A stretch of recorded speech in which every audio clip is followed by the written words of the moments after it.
Good morning. I'm so glad that you've joined me this morning. Thank you for joining our English class, and I appreciate the fact that you want to study English and want to learn more. My name is Marge Peterson. This is through the Clay County Adult Literacy Council, and if you are interested in learning more about our in-person face-to-face classes, we have a class every Tuesday and Thursday morning in the classroom at the Community Life Center here in Kingsville. And you can call, or if you want to know about other programs through the Literacy Council, you can call 361-595-1010. Okay, 1010. And either leave a message or talk to the director about attending, or if you know of someone that wants to attend and maybe they don't want to make the call and you're making it for them, well, we can find out their information and contact them. So thank you. I appreciate the fact that you're joining us. We're going to study some idioms today and some grammar. And so well, let's get right to it. We're going to do a review of the idioms that we've had in the category plants, flowers, and trees.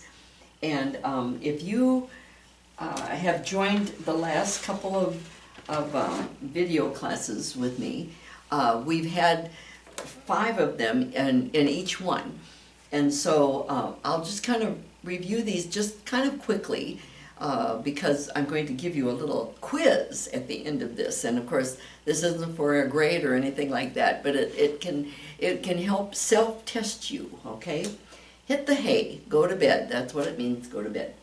Turn over a new leaf if you want to change your behavior or start something that's better. Usually it has to do either a behavior or attitude to become better, to make a fresh start. Barking up the wrong tree. You direct your attention, if you're trying to find a solution or the answer to something, and you only direct your attention or your focus is on only one person or one thing, you might be barking up the wrong tree if the answer or the solution is somewhere else. Okay, so that's what the wrong tree would be, looking in the wrong, only at that, okay, direction. To beat around the bush is to avoid either asking a question directly or answering a question directly. If you kind of start talking about other general things and you're trying to get to that point, you might be beating around the bush there. And grassroots, in any organization, these are the just ordinary people that make up the majority of that organization. Okay, here are the other 5 in that same category here. To nip something in the bud means to stop some probably bad behavior or some unacceptable situation before it really develops. Okay, if you can just remember, a bud is what we say happens to a flower before it blooms. Okay, so if you cut off a bud of a flower, it will never bloom because it needs the rest of the water and the nutrients coming up for it to bloom. So the idea is that you stop it before it becomes worse or develops totally. Shake like a leaf. If you're shaking like a leaf, either once in a while it's from being very cold, physically cold, but usually it's from fear or nervousness. Okay, that you'd shake like a leaf. A thorn in your side is something irritating. So the idea is that if it's a person that's a thorn in your side, it's a person that always annoys you or bothers you or irritates you, okay? A person who continually irritates or annoys you. Can't see the forest for the trees. That means that you're so concentrated on the details that you can't see the whole big picture. The idea is the forest is a big picture, trees are the details. And so if you're so focused on the details of a situation or a problem or something like that, that you can't see the big problem or the situation, that means you can't see the forest because you're looking at the trees for the trees. Okay? And the last one's come up smelling like a rose, or come out smelling like a rose, or end up smelling like a rose. There's different verbs that we might use here. Verbs or the preposition that goes with it, a positive there. Okay, come up smelling like a rose, to get out of a possibly embarrassing or disgraceful situation without hurting your reputation. So if you are involved in something, but you don't realize that you are involved in something that's maybe bad or illegal or something like that, if you come out smelling like a rose, maybe people get arrested or they find out about these things and it blows up into a big situation. But you end up that no one knows you're involved, or they see that you're not involved. You come out smelling like a rose, that your reputation is fine. Okay, so those are the 10 that we've had that are in the category of plants, flowers, and trees. Okay, I put all of them up here so you can see them. Hit the hay, turn over a new leaf, barking up the wrong tree, beat around the bush, grass roots, come out smelling like a rose, nip something in the bud, shake like a leaf, thorn in your side, can't see the forest for the trees. I want to mention that when I said thorn in your side, any time that these idioms have a pronoun like your, thorn in your side, that can be substituted for another personal pronoun. So if I say, instead of saying that person is a thorn in your side, I might say, well, so-and-so is a thorn in my side, okay? Or I wonder if that person is a thorn in his side or her side, okay? So you can, anytime there's something like a personal pronoun in any idioms, and this is true for all the idioms that we've studied, you can interchange it with another personal pronoun, so that it wouldn't just be your, it could be mine, or his, or hers, okay, or their, or something like that. Also, this one, I put something in parentheses. Nip something in the bud. It can be nip the bad behavior. It can be nip lying. It can be nip something, and usually it's something not good, because that's when you want to do it. So, okay, here is your quiz. Are you ready? Okay, I hope so. If you are very scared to stand in front of an audience to give a speech, you may, which one would it be? If you're very scared to stand in front of an audience to give a speech, you may what? What would you say? You may shake like a leaf. Did you get that one? I hope you did. If you're very scared to stand in front, that's one of the reasons. If you ever are in my face-to-face class, almost every day, or at least once every week or 2 weeks, I have everybody stand up and say something. And it gives you, or it gives everyone in the class, an opportunity to speak in another language that wasn't their first language, okay? And to say something. It might be about themselves, or to tell something, about, like, earlier this week, everyone stood up and said, use the right prepositions for, my birthday is in November, or my birthday is in August, or something like that. People stood up and told when their birthday was. So that's a good thing to do. And if you're very scared to do that, the more you practice, the better you'll get at it, okay? I know that for sure. So, okay, number 2, when you decide to not eat any junk food and to stop drinking sodas and sugared drinks, you see, sugared, I didn't say sugar drinks, I said sugared. That means they have sugar added to them. You are what? when you decide not to eat any junk food and to stop drinking sodas and sugar drinks, you are what? What are you doing? If you stop doing those things, which aren't really good for you, what are you doing? You wouldn't be, what would you say? Did you say turn over a new leaf? If you did, you're absolutely right. If you stop something that's not really good for you, or if you start something that is good for you, you are turning over a new leaf. And I use it when I said you are turning, that's the present progressive, okay? So it's, or present continuous, I guess we'd call it too. You are turning over a new leaf because it's something that you are doing right now. Okay, number 3. This one I think you'll find very easy. I'm going to bed. I'm going to what? If you go to bed, what does it mean? Hit the hay? If you said that, you're absolutely right. Hit the hay. Number 4. The teacher said that we will not let our students say bad things about each other. She said we will blank negativity blank. Okay, negativity isn't a good thing, is it? So the teacher said that we will not let our students say bad things about each other. You know how children are sometimes, and this sentence had to do with children.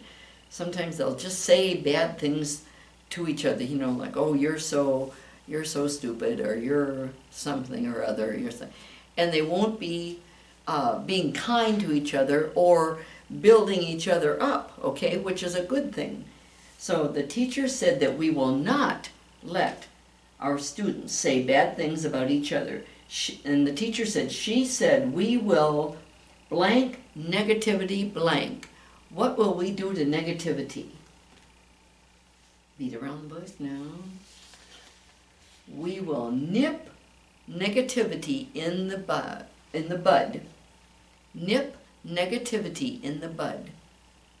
You understand how that works? Because if you're going to nip something, you're going to stop it before it develops into fights or things like that. Negativity. Saying negative things. Okay, good. That one was a little more difficult. I hope you got that one. We will nip negativity in the bud.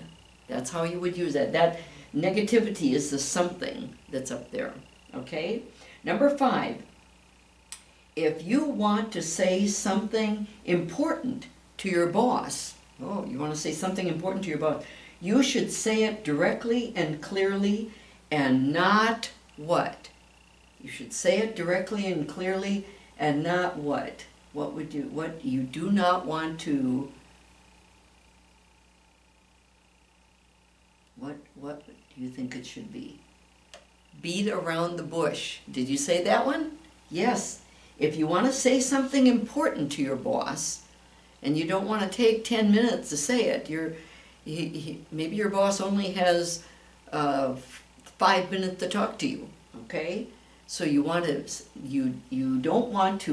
do not want to beat around the bush. You want to say it directly and clearly, because if you say it directly and clearly, you are not beating around the bush. Beat around the bush is to say lots of other things first. Okay, how did you do on your quiz? I hope that you got all 5 of them. We used just half of them, but we didn't. Okay, now we're going to start a new, that was a review, we're going to start a new category. And this one is going to last a lot longer. This one's called Descriptions of People. And I was shocked when I started finding out how many there are. So it will be on this for at least a couple of weeks, and maybe a little bit longer than that, or a couple of class time, maybe 3 or 4 class times. Okay, descriptions of people. The first one, and you maybe, my class has studied this before, so some of them knew this absolutely, but maybe you haven't heard it. Apple of your eye.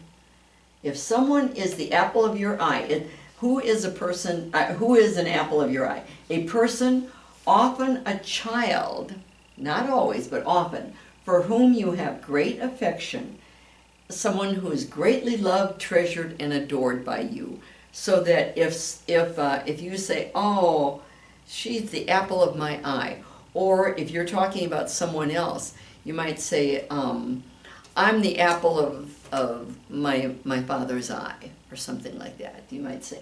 So the apple of someone's eye, and I need to put a parentheses around your, because it can be, I'm the apple of his eye, okay? It means a person, and it's often a child, but not always, for whom you have great affection. Someone who's greatly loved, treasured, and adored. Okay, now, this one, number 2, a big cheese, okay? A person who has a lot of power and influence in an organization. When I mentioned this to some of my students, they said, oh, is this like the top banana or top dog or head honcho? It's like the head of an organization. And I said, no, it's not. It's different than that. It possibly could be, but a big cheese is a person who has a lot of power and influence. It doesn't have to be the person that's at the top of that. Sometimes that's the person that leads it, so that's the person that leads the organization. But sometimes there's somebody, and maybe the person has lots of friends or lots of money or something or other that influences people in the organization. And it might not be somebody who's at the top of the leadership at all, okay? A big cheese means a person who has a lot of power and influence, okay? So that's different. It could be the same as the head honcho, but maybe not, okay? And head honcho, I think we've had that in our classes already, and top banana, I know we had those. And they mean in the leadership, the person where the buck stops. Okay, we had that one too from quite a long time ago. But anyway, so the big cheese, that's a person who has a lot of power and influence in an organization. Okay, a social butterfly. You may have heard this one. A person who has a lot of friends and likes to go from one social event to another, or someone that can, go to lots of places and has lots of friends. And sometimes we use this kind of joking, like, because if someone has a particularly busy day, say, oh, well, I'm doing this, and after class I'm going here, and then I've got to go there. You say, my, you are a social butterfly. It can mean that, but we use it, that's kind of a joking way, but a social butterfly is a person that usually has lots of friends and they go from one social event to another, okay? This one, all brawn and no brains. Brawn is like your physical prowess, how strong you are. Someone who is physically very strong, but not very intelligent, okay? So it's not a great thing to say about somebody, but some people do, they like to be very physically strong and they don't care if they know a lot of what do I say, a lot of knowledge, okay? And if they're not very intelligent, they maybe just don't care, okay? But someone who's very, if they're all brawn and no brains, you might say that about somebody. Okay, this one, and I think you've probably heard this, and very common, couch potato. A couch potato is someone who spends a lot of time sitting on the couch and watching television. So if someone's a couch potato, and usually we'd say if someone is a couch potato, they're a couch potato. But sometimes you might say, well, this Saturday I'm going to be a couch potato because it's supposed to rain and I'm just going to sit and watch television all day long. Okay, well then you're a couch potato that day. So someone who spends a lot of time sitting and watching television. Okay, sometimes we have idioms that the two words or the phrase will sound like rhyme, have rhyming sounds. And here are two of them, okay? I chose eager beaver. If someone's an eager beaver, they're very enthusiastic about things. A hardworking and very enthusiastic person is an eager beaver. And I think the reason it has nothing to do with, a beaver is a type of animal, but I think it's just because eager and beaver sound similar, okay? They're vowel sounds. And I think that's how that word came about, because a beaver is a busy animal. They're always, they're building nests, and they take wood from, big pieces sometimes, and make, create dams and create places for them to have their families and stuff. So an eager beaver is someone who is a hardworking and very enthusiastic person. And here's another one that rhymes. Even Steven. Has nothing to do with anybody named Steven, but I think that it got common because of the fact that they rhyme. Even Steven. And this has a specific meaning. Having no balance of debt on either side, having an equal chance or score. So the idea is, if somebody is even Steven, that means that you don't owe each other anything, or it's everything is equal, okay? Or you have an equal chance or an equal score. So so if two teams are playing something and the score is 4-4, well, it's even Steven, because it's tie at that score. We have the example that let's say you owe me money. Let's say that I loaned you $10, and you owe me $10, but then we'll say, well, let's go out to dinner, and you say, well, let me buy you dinner. And then I said, okay, you can buy me dinner, and we'll be even Steven. That means that you won't owe me the $10 anymore. You paid off your payment back to me by buying my dinner, okay? Or something of that sort. Even Steven is when you don't owe anything to anyone. And it says, having no balance of debt on either side. So for either you or for me, that would be the case.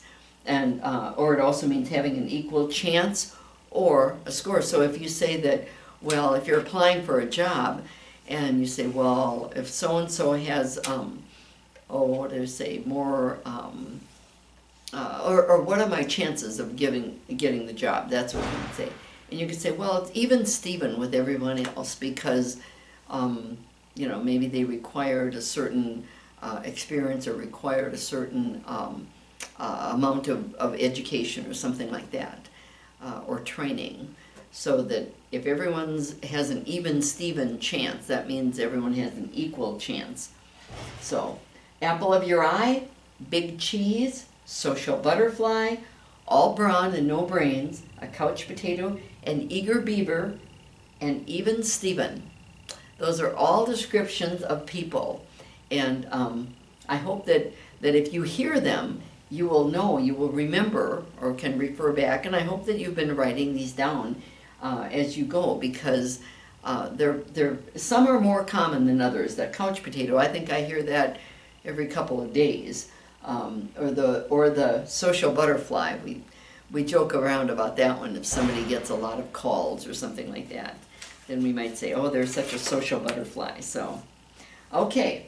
So those are the new, that's the new category and the new ones we have for today. Okay, I'm going to move that over here a little bit. And I hope that you have learned something or renewed your knowledge of it, okay, of these idioms. Okay, now we're going to look at grammar. We have been, just a moment here.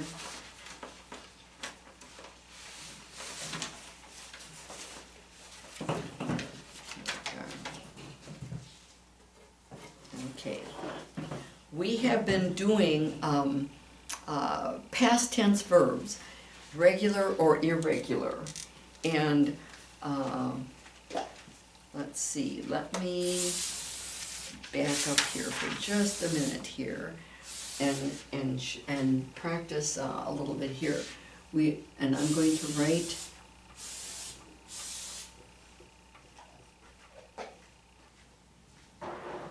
past tense verbs.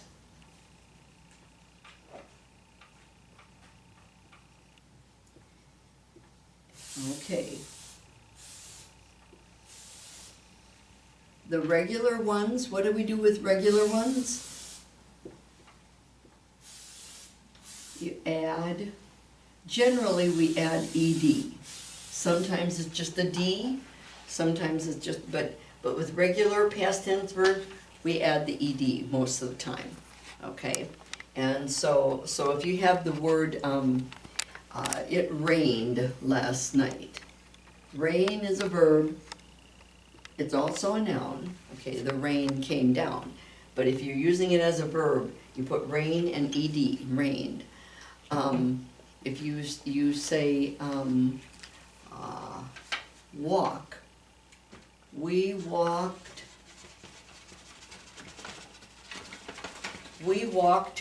to the park. Okay, walk with an ed. Okay, so those are regular ones. Now there's lots of, and that's what we studied just recently, the irregular verbs. And there's very many types of irregular verbs. And the ones that we did, there were 9 different categories, and they had different things, like sometimes you changed one letter to, like you had the word begin, okay? We will begin class, and it changed to began. And then some of them had, for example, I feel good today, I felt sick yesterday. Felt. Some of them change in that way. Some of them have, like, the wind blows a lot, and it does. Yesterday the wind blew hard, okay? And then some of them don't change at all. Like if you have the word, I hit another car. When did you hit another car? Today? Or yesterday, or something. It could be either one, because hit, we don't say hitted, we say hit. And I know that there's all kinds of different changes. Another one would be catch. Did you catch many fish? Yes, we caught 6 fish. Okay, catch and caught. Sometimes they change that way. Sometimes they change to a, let's see, what's another change? Okay. He ran 3 miles yesterday. Is he going to run today? He will run today, or something like that. I'm sorry, I did just the opposite. Run is the verb. Ran is the past tense. I don't know what I'm thinking of here. Okay, and then, okay, and sometimes they change, like, did you tell your friend to come over? Yes, I told her to come at 6 o'clock, or something like that. And then there are all kinds of miscellaneous ones, and some of them are just very common, like be, and the past becomes was or were. That's one of the really common ones. Another common one is have. The past becomes had. I'm giving ones that are kind of a do is another one. Those are very common, and they are in the past becomes did. And they're common because they are helping verbs, okay? And some of the other ones, like pay and paid, or see and saw, very common ones. But anyway, those are all types of irregular ones, okay? So what I had spoken of before if you have an affirmative or a positive, you can call it that. Affirmative is something that's positive. I'll put both words up here. An affirmative sentence with a past tense verb, whether it's regular or irregular, okay? If you have the affirmative sentence, let's use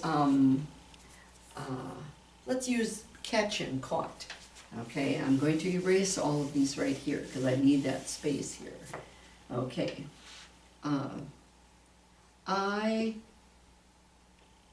Let's do I. Let's say somebody's name. Let's say Bill caught, because you're using past tense, 5 fish yesterday. See, you're saying an affirmative statement. You're saying something positive. Bill caught 5 fish yesterday. And here's your past tense verb. It's irregular, okay? Now, if you have a negative sentence,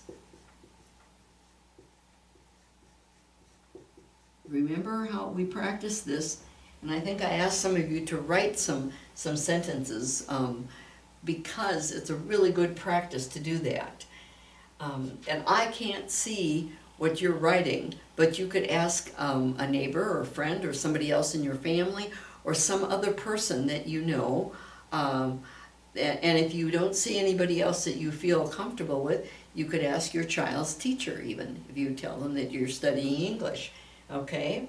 So a negative sentence. Now, we're not going to say Bill caught 5 fish yesterday. We're going to say Bill not caught. We're going to use a negative with it. So how do we say that? Bill, do we say not caught? No.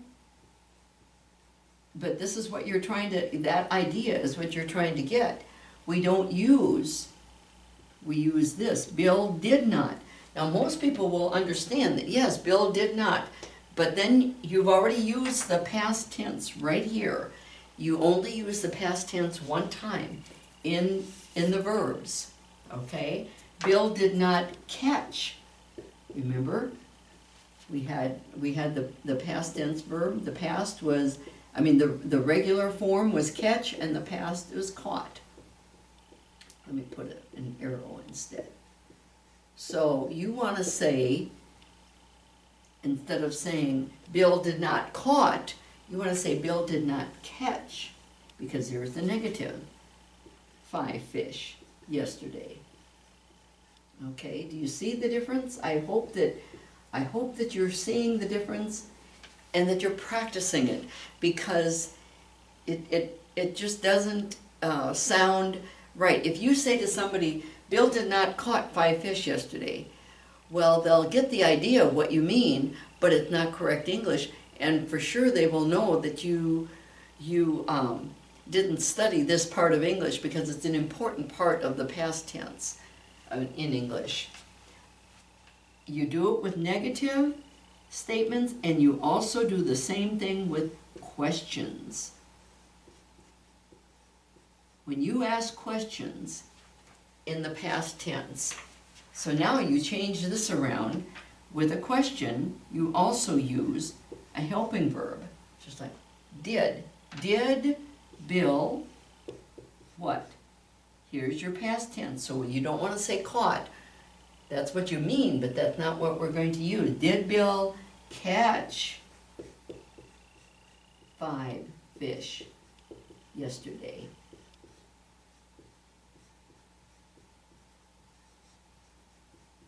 And that's your question. So for both the negative sentences, okay, and the questions. Now for the positive, the affirmative one, no. There you use the past tense in the regular verb itself. Bill caught 5 fish yesterday. Bill did not catch 5 fish yesterday. Did Bill catch 5 fish yesterday? Not did he caught. Because here you only use, remember, you use past only one time. And if you have to use a helping verb for a question or for a negative sentence, that's where you use the past tense. Okay, I hope that you're practicing that. In fact, if you have a list of any kind of verbs, that would be a good one. Take a list of even if it's 5 or 10 verbs, and practice writing a sentence with the affirmative, saying something, whether it's caught. Maybe you can say you could say she Mary ran 5 miles yesterday. And then you want to say the negative, Mary did not. Do you want to say ran? No. Did not run, because you're going to use the regular verb. Let me put run to ran. So if you're going to use that, okay, then the negative is Mary did not run 5 fish yesterday. Ran you use in the affirmative, but once you would say negative or a question, did Mary run 5 miles or 3 miles yesterday? Okay, so it's really important to practice that, and the more that you practice, the more natural it will become to you, and that's what I'm trying to help you with, because if you speak correct English and naturally, when you go to the grocery store or interact with somebody else that you don't even know at all, that's a sign, and you hear the difference. That's a sign that you're really getting the language into your head, and that's what I want you to do, is to get that language into your head. So I hope that you will practice that. You will do it, and we're going to look at one more thing today that's a little different, and it's the last thing. We'll look at it some more next time. But remember when I said the word yesterday? Okay, with past tense verbs, I call them, and I think they do here, they call them time expressions.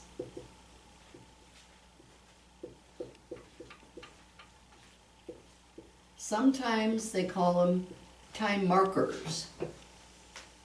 I'll put that word here because I often call them time markers, because you're suggesting, you're marking when the time is.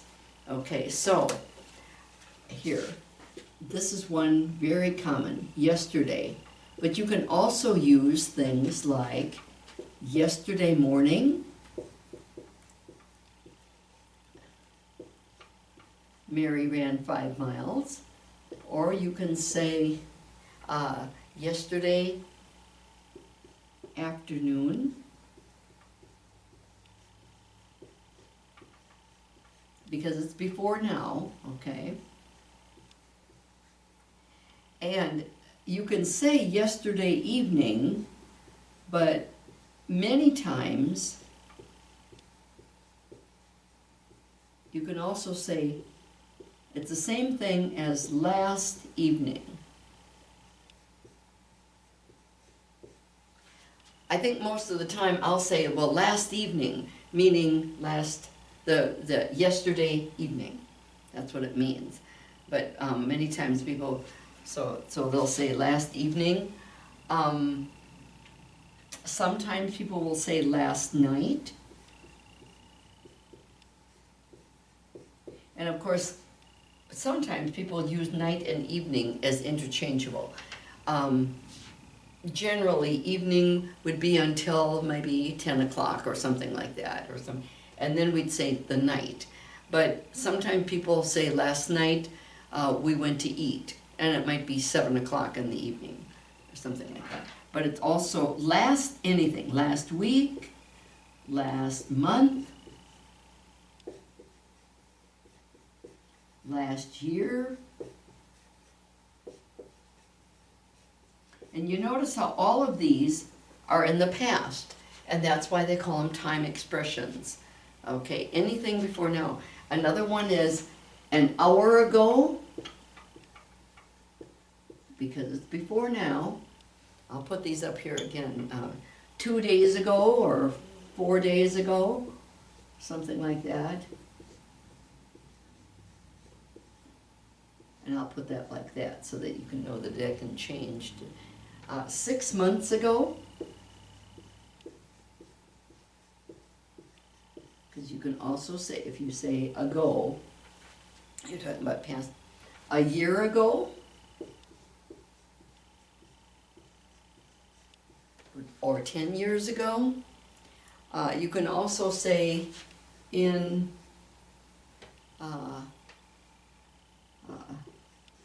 1992. You can also say on Sunday, or you can say last Sunday. Last Sunday.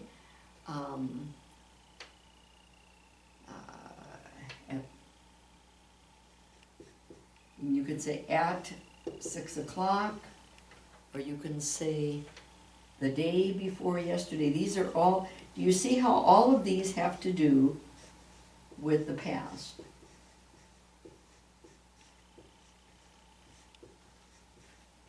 And the reason they say like at 6 o'clock, it would be like if it's after 6 o'clock, then you say, oh yes, we ate at 6 o'clock. Or we went to visit them on Sunday, or last Sunday. Or he was born in 1992, or something like that. So all of these are time markers, and usually sentences with past tense will have some kind of time marker, so that you know that it's not that it is past tense. Okay. Okay, that's all we're going to have for today. I hope that you have renewed some of your knowledge or learned some new knowledge, and that you've enjoyed it too, because I know certain things can be very tedious or difficult to do, and studying English isn't an easy thing to do. But I'm trying to help you make it so that you can understand it more, and we can understand you when you're speaking, and you can understand when you hear things, and use them. Okay, so thank you. I will see you next time, and have a wonderful day. Go out and make it a great day, because you can. Okay, bye. Thank you.